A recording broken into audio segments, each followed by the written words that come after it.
Buenos días, profesor. Mi nombre es Ana Fred del Castillo. Soy del grupo 2 del curso de legislación y en esta oportunidad nuestro entrevistado es André Yeshua Velázquez Tito. Se graduó como comunicador social, hizo un magíster también en comunicación, se especializa en redacción periodística multiplataforma y también cursó diplomado en comunicación y también otro diplomado en gestión pública. Y actualmente pues trabaja en una agencia de comunicación y relaciones públicas de la LIBA, ¿no? Bueno, para esta ocasión te doy la bienvenida, André. Y bueno, vamos a comenzar con las preguntas. El Gracias, primer gracias tema, por la invitación. sí, el primer tema es la importancia de la ética profesional para los periodistas y comunicadores. Para ti, ¿qué tanto influye la importancia de la ética? Em, Gran parte de los investigadores y pensadores de las ciencias sociales establecen una diferenciación bien marcada entre el concepto, la concepción de ética y la concepción de moral. En ese sentido, establecen que la moral se dibuja o se configura como un análisis de las conductas grupales, de las costumbres, y la ética como la que rige la supervivencia individual. Sin embargo, si uno parte de la premisa colectivista que señala que el individuo no existe sin una colectividad, sin un colectivo, porque la sociedad preexiste a este individuo, entonces la ética se ocuparía o estaría vinculada a la relación entre los individuos con su entorno, ¿no? Donde se reflexiona, se medita, se analiza sobre la función que desempeña cada uno de estos individuos dentro de una sociedad. Y en ese sentido, la ética cobra una relevancia y una importancia bastante notoria para el devenir idóneo de la ciudadanía en su crecimiento, en su desarrollo, ¿no? En todos los ámbitos. Sí, es verdad. Em, bueno, ahora pasemos a la pregunta 2. ¿Por qué un periodista tiene que llevar la ética en su ámbito laboral? ¿Por qué crees tú?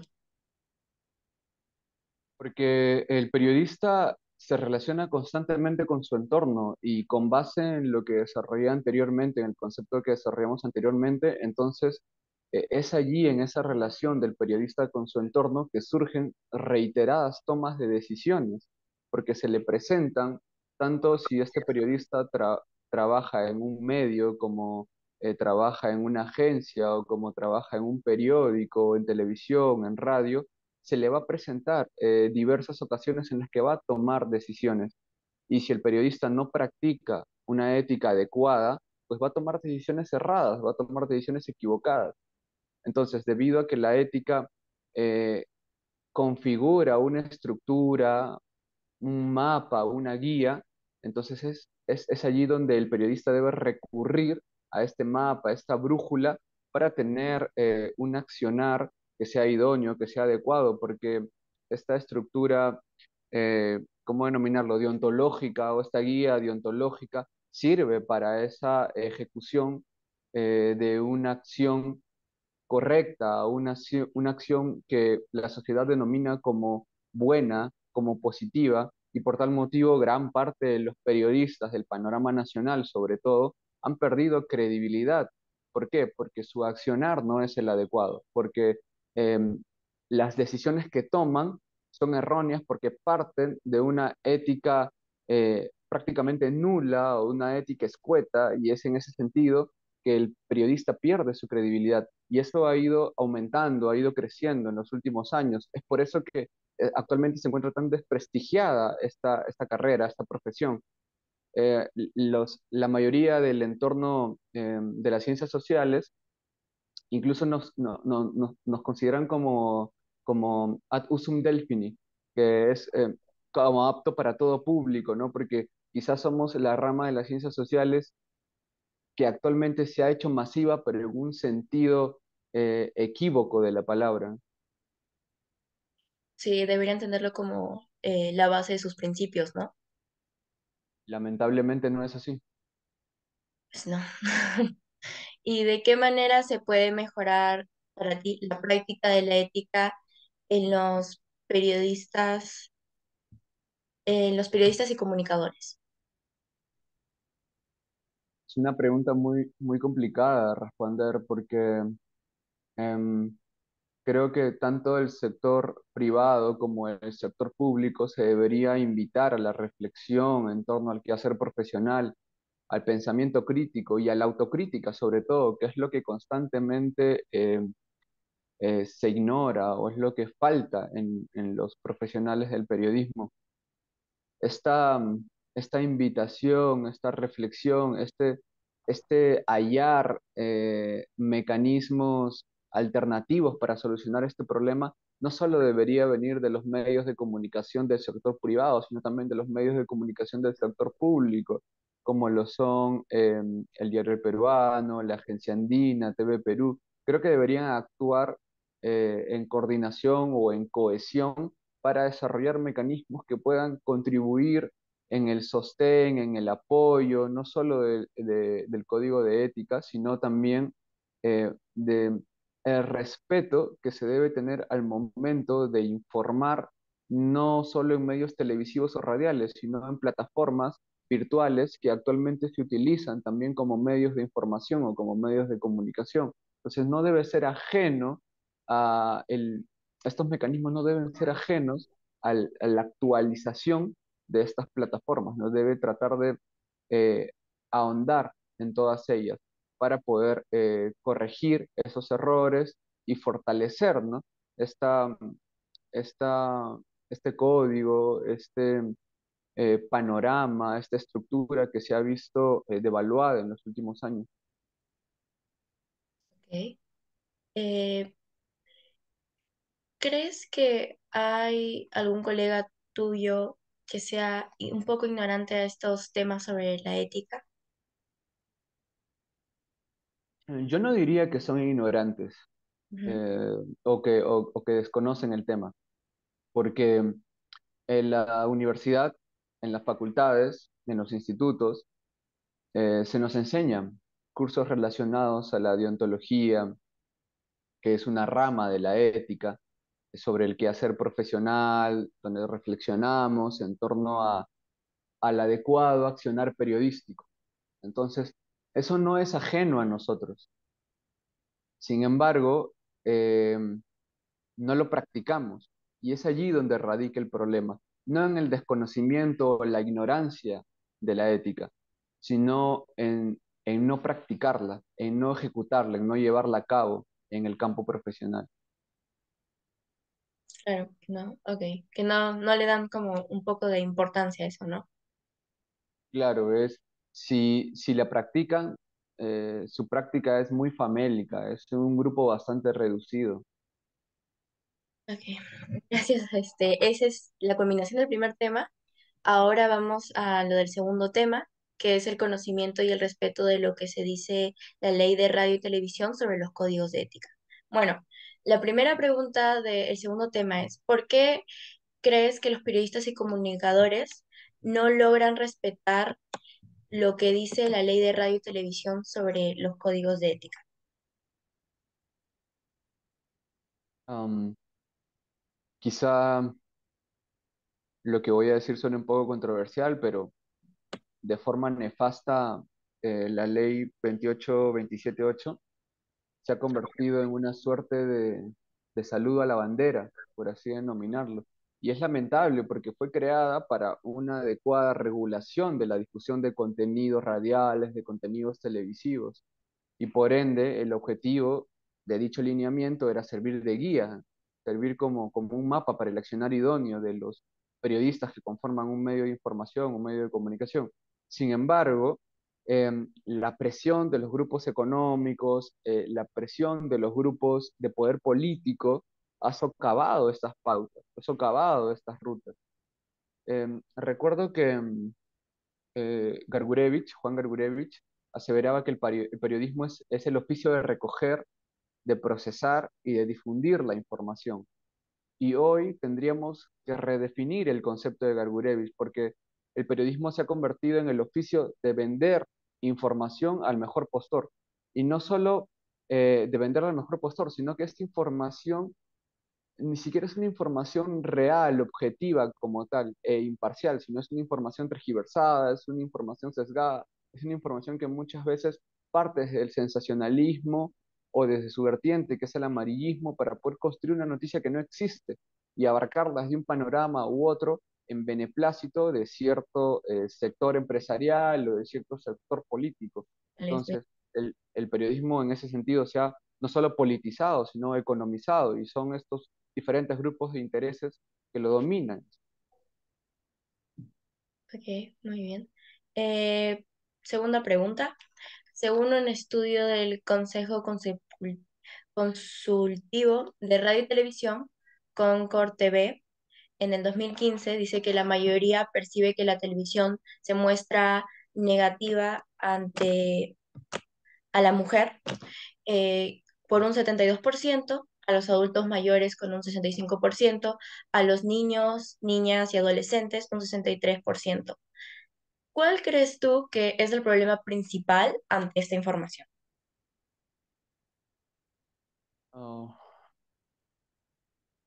yo creo que hay muchos problemas, pero el principal, desde mi perspectiva, podría ser la posmodernidad.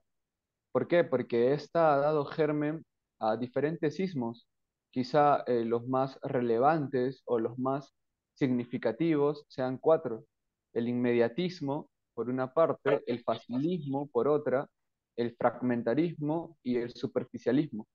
Entonces, los medios de comunicación han entrado en un proceso de frivolización, donde quizá la estupidización es masiva actualmente y las personas no se ocupan de lo importante, las personas no se ocupan de lo trascendental, sino de lo banal, de lo inmediato, de lo superfluo, de lo fácil, de lo sencillo. Y la televisión y la radio se alimenta de ello para reproducirlo en masa. Entonces, tienen un grado de cohesión o convergen dentro de este mismo fenómeno denominado el posmodernismo. Y es allí que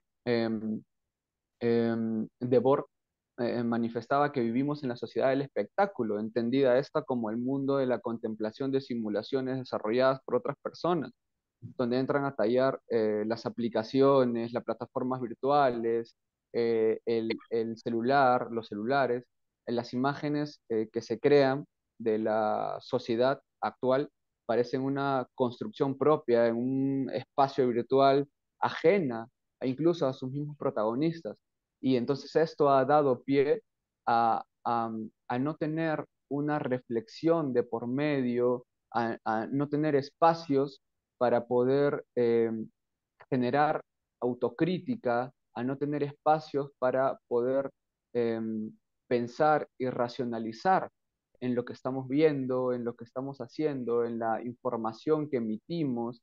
Y, por ejemplo, estas cifras, eh, que, las cifras que señalaste de Concord TV Ujú. son, si no me equivoco, el 72% que muestra negativamente a la mujer. Este tipo de fenómenos se dibujan por esto mismo del posmodernismo, porque en el posmodernismo surgen vertientes como la cosificación de la mujer, que no solo se presenta en medios de información, en medios de comunicación, sino también este fenómeno permea en ámbitos políticos, en ámbitos empresariales, en ámbitos laborales, incluso en ámbitos académicos, porque lo vemos o lo notamos en nuestras universidades, en nuestras facultades, cómo hay ese grado de misoginia que tiene la sociedad internalizada con respecto a las mujeres. Entonces, es crucial entender a los medios de comunicación no solamente dentro de un panorama de análisis periodístico, sino también dentro de un panorama histórico y filosófico para poder reflexionar en torno a estos problemas y tratar de hallar una solución a ellos. Entonces, ¿cómo los erradicamos? Allí entra a tallar los mecanismos que se deben emplear tanto del Estado como del sector privado. Eh, ok, ¿consideras que la prensa peruana necesita más conocimiento acerca de los códigos de ética? Yo creo que no, porque los conocimientos están allí. Y a nosotros, como te dije, se nos enseña, se nos inculca sobre la existencia de estos códigos desde la universidad. Entonces, eh, mm, quizá no es que se trate de aumentar conocimientos respecto a esto, sino la prensa peruana eh, tiene un problema trascendental que radica en la no práctica de estos códigos éticos. Tuve un docente que manifestó alguna vez, yo estudio Derecho como segunda carrera, entonces hace unos siglos llevé un curso de Derecho Constitucional con un docente que manifestó lo siguiente: los alumnos que dicen saber de derecho, ni de derecho saben. Y dijo esto en alusión a que algunos colegas em, manifestaban tener conocimientos de derecho, de la materia en la que nos estamos especializando, que era constitucional, sin necesidad de ampliar su visión hacia otras aristas, hacia otro tipo de conocimientos. Y yo considero que para tener una reflexión más extensa de los valores éticos, es necesario recurrir a campos de las humanidades, como la literatura, como la poesía, como las artes plásticas, como la pintura, como la escultura. Entonces, son estos vínculos artísticos que nos brindan a nosotros esa capacidad de pausa, esa capacidad de reflexión, esa capacidad de autocrítica, porque sin tener este tipo de conocimientos que están en la órbita del periodismo, pero que muchas veces no los adquirimos, entonces accionamos de forma inmediata, de forma apresurada, muchas veces errónea, y no nos damos un espacio para la pausa, para la reflexión. Y es en este tipo de conocimientos que parten de la literatura, de la poesía, de las artes plásticas, que nos brinda a nosotros un proceso incluso de introspección. Y es allí donde nosotros podemos llevar a cabo una ética adecuada, porque en el proceso de introspección comenzamos a analizarnos a nosotros mismos, ver en qué estamos fallando, en qué estamos actuando de manera no adecuada y todos estas preguntas que surgen a raíz de nuestro accionar pueden funcionar como autocrítica, eh, dando germen a estas áreas. Y entonces en ese sentido creo que es trascendental poder practicarlas para tener una mayor práctica de la ética en la sociedad. Ok, bueno, esta es la última pregunta y con esto acabamos. Esto, ¿cuál crees que sería una solución para lidiar con estos problemas de falta de ética en la prensa peruana? Es una pregunta muy compleja de responder.